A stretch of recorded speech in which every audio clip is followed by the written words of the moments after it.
All right, Papa Bear, what have you got cooking here? We developed a tiny pinhole in the fuel barrel. So, I got some of this stuff called Permatex to fix it, and we twisted the barrel around so that the hole is at the top, which Junior helped me with, and I patched it. But I didn't exactly follow the directions like I should have, and it didn't patch the leak. So when we started to fill it up yesterday, I just had the gas guy put a little bit of gas in the barrel and it dripped. So now we're taking it down and standing it up so that I can fix it properly. And I see we're using the bone. We're employing the Pettibone for this job now. It's taken on a whole new scale. I don't know how anybody can farm without one. Somehow they get by. I don't know. It's a mystery to me. So now we're pulling the whole dang barrel down. Pulling her down. Okay, here we go.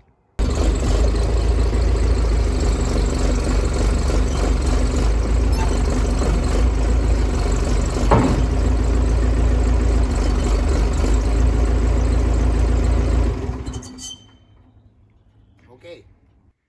Right, so my final job of the day was to finish sharpening these no-till coulters. So that was probably 6 hours all told at the grinder, getting these 12 coulters ready. But I still think that was worth it, and I'm excited to put them back together tomorrow. We are getting close here, getting close to having the equipment ready for planting time. All right, well, we got her 99% put back together. All the row units have been updated with some replacement parts and mud scrapers, and I believe I talked about all this stuff already, so I won't drone on about it. But between all those parts and add-ons, we should have a much better functioning drill. Just got one unit to put on that end down there. We lost a depth gauge band, so picked up a new one of those. We're gonna slam that on tomorrow, and that should be it then. We'll take it out in the field and test it.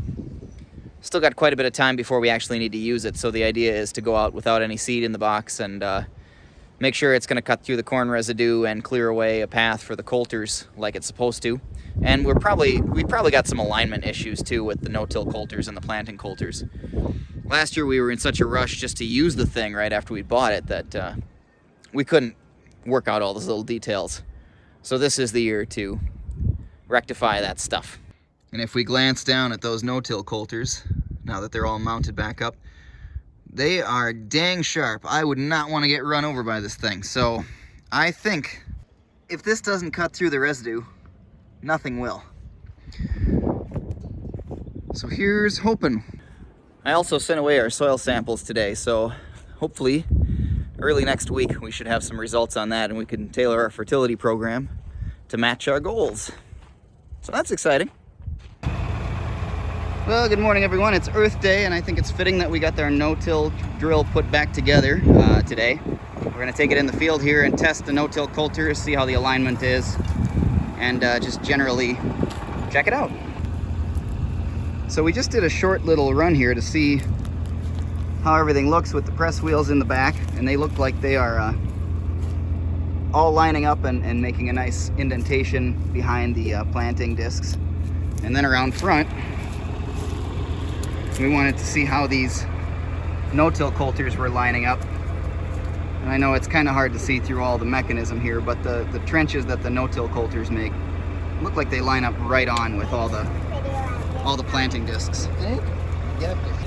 Well, anyway, we're going to take it in the corn stalks now and see if it'll cut through the corn residue and do a better job with those sharpened no-till coulters in front.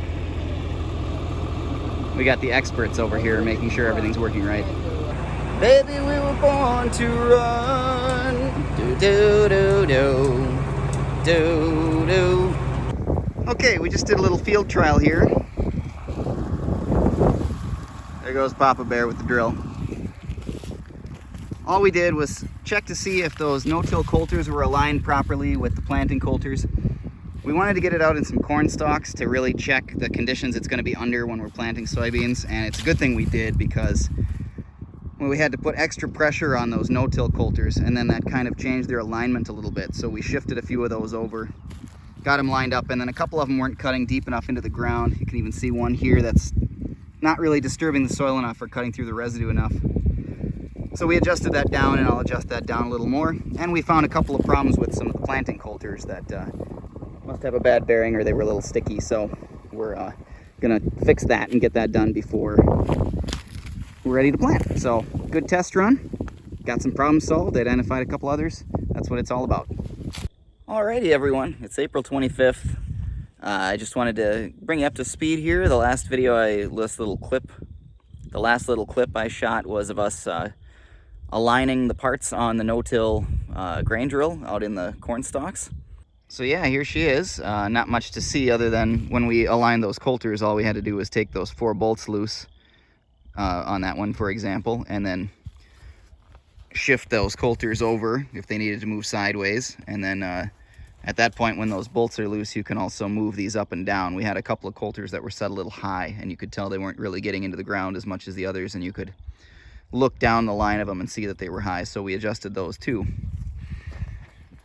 And then while we were out in the field, when I reassembled all this, there were a couple of new coulters that I put on, new planting discs, that the carriage bolts on the back of them that hold the depth bands on were hitting the seed tubes, and it was causing those coulters not to rotate freely. So there were a couple of them that I had to take off the drill and flatten out those seed tubes a little bit and make sure that they weren't contacting the coulters.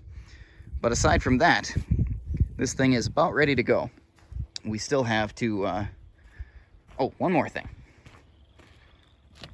This angle brace had been torn off. When we bought the drill, it was all bent up in the air. So we welded a new brace on there, and we're gonna add a little stand to hold the hydraulic lines. And the lines on this thing are ridiculously long. I'm not sure who cobbled that together. It looks like they maybe had some spares and put them on and they were too short, so then they just added longer ones and they ended up being way too long. So we're gonna either swap those lines out or find a way to get them organized and controlled a little better. But really, I mean, for all intents and purposes, this thing is ready to go in the field. So that's done. So then, since we have that drill fixed up, our next project was one that has been needing to be done for a long time, and we've just been putting it off and putting it off. And it's my fault. When I was a lot younger and not so mechanically inclined, I attempted to fix a problem with the hydraulics on the 686, and I cross-threaded a flare nut and ended up causing a big hydraulic leak on one of the spool valves that controls our second set of hydraulic hose hookups on the back. And so for years we just never used that second set of hydraulic hookups. And now we would really like to run that no-till drill with the 686 because it's on an open tractor. You can see what you're doing a little bit better, and it's got enough power to pull it.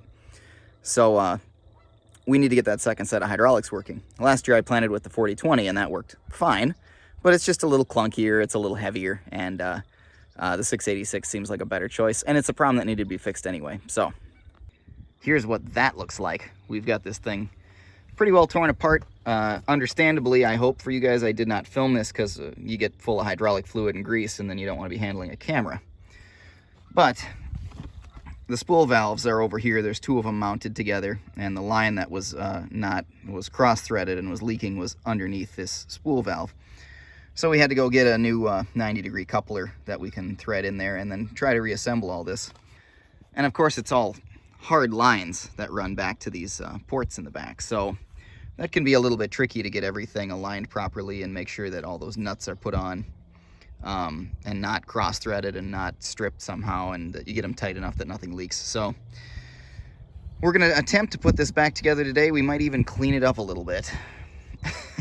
It could really use it. So yeah, in summary, between the corn planter that we did a bunch of upgrades and repairs to, and the no-till drill, which needed a fair bit of work, and now the tractor, we've been flexing our mechanical muscles as much as we can out here in the open air with no shop to try to get ready. We are getting a little antsy. The weather's nice, and the hard part is that the neighbors have been out planting corn. Yeah, kind of makes you want to go. But the fact of the matter is we've got plenty of time, you know, for 30 acres of corn. Actually, we're thinking about scaling back the corn that we're going to plant just a little bit and balance our crop ratios a little bit here. So we might only have 20 plus acres of corn, so we can afford to wait. Even if the weather turns on us, we should be able to get it in plenty of time. But it makes you want to go. So I'm putting this back together now. This is the elbow I replaced, and you can see these flare nut fittings on here are really hard to get at, so I've got this loose, and I had to try to get these in place and oriented right and tightened up, because once this is mounted up, then you can't get a wrench in there anymore. So we're kind of improvising as best we can to get this back together again. All right, it's the end of the day, and we've been rained on, threatening a little more rain, but we got it all back together again. There's the hydraulic controls. Everything's still dirty, but twice as clean as it was before. Got the ports hooked up. There's the lines all going back in there. We did start the tractor up and tested it with the no-till drill. Hooked up both sets of hydraulic lines. Checked no leaks anywhere that we could discern. So everything's working the way it's supposed to. Even the 3-point hitch seems to be working properly now. So I don't know if that was just a matter of getting the valves kind of straightened out. In my experience, fixing things, sometimes just taking stuff apart and putting it back together again fixes a lot of problems. This was kind of the last big thing we needed to fix up before we'd be ready to plant. So now we're just waiting for soil test results, and then we'll sit back and make a fertility plan and go to the co-op and punch in what we want for our fertilizer for starter and side dress later on, and we'll be ready to roll. We're going to start planting corn in the next few days. I'd say it's Saturday today. I'd say we probably won't be planting until midweek next week, assuming the weather holds. We could actually use a shot of rain, and I think we're due for one in the forecast. And then if we got that and things dried out a little bit, we'd be really in a good spot. So that's it for today, and on to the next thing.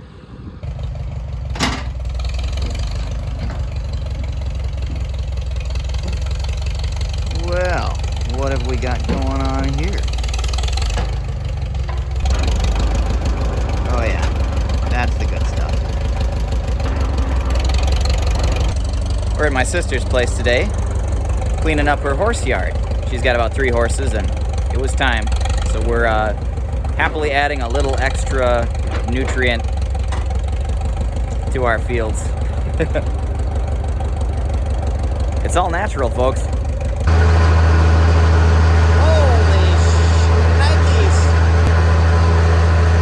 Well, we finished hauling the manure, except for half a load in the spreader, which I want to save for compost experimenting. So that I'm going to take back to the farm and run out in a pile where I can store it. I wanted to stop here, though, and kind of check in the corn stalks and see how that frost seeding I did about a month ago has taken off. It was actually a little over a month ago now. We're in late April. That was early March. So, yeah, a month and a half ago, a little more than that. Now, as you look out across these corn stalk rows and all the leftover corn trash, it doesn't look like there's much of anything going on. But actually, when you get down low and take a glance, gotta get my gloves off here. When you get down low and take a glance, we've got cereal rye sprouting, and it doesn't look like a bunch, but then you kind of notice there's quite a few sprouts. And it's been unusually dry. Last spring, we couldn't buy a dry day. We couldn't go 3 days without rain. Now we've gone quite a substantial amount of time with very little rain, so I think the situation here is that if we just got a shot, if we got an inch, half an inch, somewhere in there of rain, these corn stalks would green up considerably. So that's kind of exciting to me that frost seeding actually did take. For quite a while, I didn't think we were going to get anything out of it, and obviously it's pretty sparse at the moment. But I think there's a lot of seeds that have germinated, and they're just kind of hanging out, and they don't quite have long enough roots to get down to the moisture that's below the top couple of inches of dry soil. So they're just waiting and biding their time until we get a little shot of moisture. And we are supposed to get some a little bit later this week, so it'll be really interesting in the next few days to see if my theory proves true, and if these fields green up a little bit before it's time to plant soybeans. It'd be nice to plant green into something. Now just by contrast, you can see that in our soybean stubble, where we seeded 60 pounds of cereal rye last fall right after harvest, that's greening up pretty nicely. I mean, you can see the grain drill rows pretty clearly. And if you look out across the field, it's got a nice tinge to it, except for where I spread the manure there. But and I noticed it's greener next to the woods. My suspicion is that we might actually have some mycorrhizal fungi creeping in from the margins in those areas, but I haven't been able to take microscope samples just yet. That's on my to-do list. Also, the soil temperature seems to play a part in how quick things green up. I've been taking temperature readings with a soil thermometer, and the warmer parts are definitely greener than the colder parts of the soil. So this is pretty exciting. I'm looking forward to planting corn into this. And it gives you kind of an idea of the difference between the spring frost seeding and versus the fall cereal rye seeding. If we had gotten this cereal rye started a little sooner, if we hadn't had such a late harvest, it would be more advanced than this even. Hey, good afternoon everyone. It is Monday, April 27th, and my dad duty morning kindergarten teacher routine is at its end, so I'm for the day anyway, not permanently. But I'm out at the farm. As you can see, we're getting into some tree cutting. And a couple of things have happened today that are exciting. Number one, our garden seeds arrived, which is a big deal. We had ordered those from Johnny's Select Seeds end of March, and they got lost in the mail, and it took a little while to get that all resolved, and they arrived today, which is very exciting. Dad picked up all the seed for our corn and soybean crops today. So that's good. We got that here and ready to go. And then I just got a note from Midwest Labs saying that our soil test results are in. So that means we can sit down today and make a fertilizer plan. And what else? Oh, yeah, as people who like to bake our own bread, I'll tell you, I've been having a hard time finding flour. We had plenty before the COVID-19 pandemic started, and then of course we ran ourselves out because we bake all our own bread, and we ran ourselves out right in the middle of this thing, so I was able to secure a source for some of that. So that's exciting. So we got that taken care of this morning too. So lots going on. Let me explain this tree behind me. Now this was a silver maple tree that I had planted as a teenager. I just scrounged it out of the woods somewhere and stuck it in the ground here, not really thinking too hard about what I was doing. Probably just a bored kid looking for a project. And right here is our garden. And the tree is to the south of the garden, so it was shading the garden as it got bigger. And silver maples grow pretty fast, so it was putting on height every year and getting worse. Here's the granary for reference, where I did all that corn bagging, and there's our driveway, just to give you an idea of orientation. So we decided to cut this down. It's been needing to come down for quite a while, but also we were motivated to do it because right uphill from it here, by the corn cribs, we have ordered a couple of apple trees, a Honeycrisp and a Harrelson, and we've been talking about getting apple trees for 10 years, and just finally decided to pull the trigger on it. Now, I think probably a lot of people watching this channel can understand how a person's values and priorities change over time. And when Dana and I first started getting into gardening and producing our own food, that was kind of the Michael Pollan Food Inc. era. we got ourselves pretty keyed up on that and wanted to produce as much as we could on our own, so we got big into gardening for a few years, and then our professional lives kind of took off, and then it was this struggle between trying to grow and provide our own stuff and find time to do that while also working full days. And after a while, your priorities shift based on what necessity dictates. So after a while, we're like, you know what, forget it. We're just gonna go to work for the man and buy our food at the store like normal people and not be up till midnight canning stuff and doing all this self-sufficiency kind of things. We were never really on the scale of preppers, but we liked to do as much as we could on our own. Well, then we had kind of rethought that as we were getting more into farming and I was doing more stuff out here, that maybe it was time to start getting back into that self-sufficiency, produce as much as we can on our own. And concerns over the global food system are always present in our minds. So we had been planning to do that anyway. And then COVID-19 hit, and it just sort of gave us a really big jump start. And we said, you know, if we're going to invest time and money in something, this is probably a good thing to do. I doubt we'll regret it. So we've got apple trees on order. Finally got spurred to do it. And we've got blueberry bushes on order.